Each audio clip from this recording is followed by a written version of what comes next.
Quantum number एक और दे दिया गया है। अब रूम के अंदर भी अब बेड में भी डिस्कशन हो गया, रूम के अंदर भी 2 बेड लगा है, नहीं हम लेफ्ट बेड पे सोएंगे कि हम राइट बेड पे सोएंगे, है ना।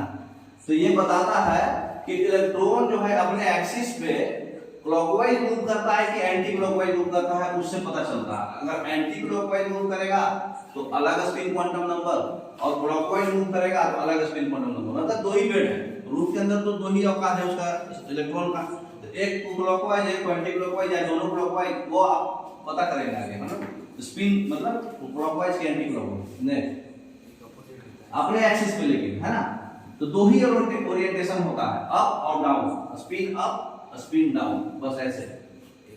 तो ऑर्बिटल में, हाँ ऑर्बिटल में हम लोग कैसे लिखते हैं, ऑर्बिटल में हम लोग 2 इलेक्ट्रॉन का अवकाश था एक ऑर्बिटल में, एक रूम में 2 ही लोग था ना, 2 बेड, तो एक पॉजिटिव एक नेगेटिव, ये भी उसमें कंडीशन लगा हुआ है कि जो रूम में जाना है वो कपल्स के लिए ही परमिट है ना।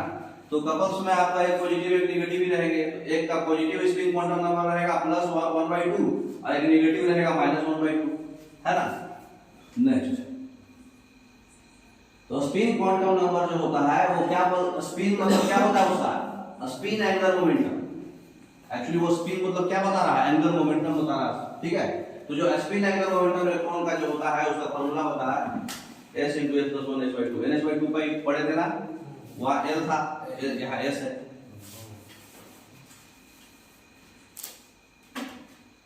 तो सारा आप पढ़ लिए। तो principal azimuthal magnetic spin, principal को डिनोट करते हैं n से, एजीमुथल को l से, मैग्नेटिक को m नीचे में लगा देते हैं, तो स्पिन को m नीचे में स्पिन लिख देते हैं, ठीक है।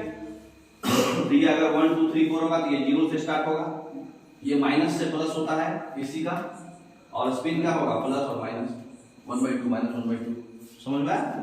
नेक्स्ट, तो कोई चीज दिया है उसका पूरा फॉर्मूला निकाल सकते हैं आप एक ही बार में। जैसे मान लीजिए n = 3 लिखा, m shell, k shell, l shell, m shell, तो इसमें क्या क्या आ सकता है, m सेल है, इसका मतलब n = 3 है, तो l = कितना होगा 2, एक कम होगा, l 0 हो गया, s सेल 1 हो गया, p सेल और 2 हो गया, d सेल, तो इसका मतलब 3s, इसमें तो एक ही रहता है, आपको पता है।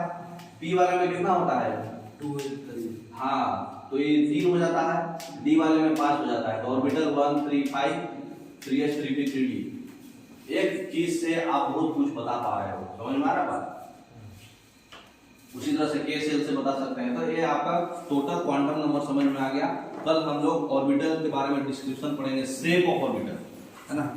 उसके बाद इलेक्ट्रॉनिक कॉन्फ़िगरेशन लिखना सीखेंगे। ये पूरा अच्छे से देख के आना, क्योंकि ये नहीं समझ में आया होगा तो कल नहीं समझ में आएगा। तो ये कल पढ़ के आइएगा आप लोग, ठीक है। Okay, thank you.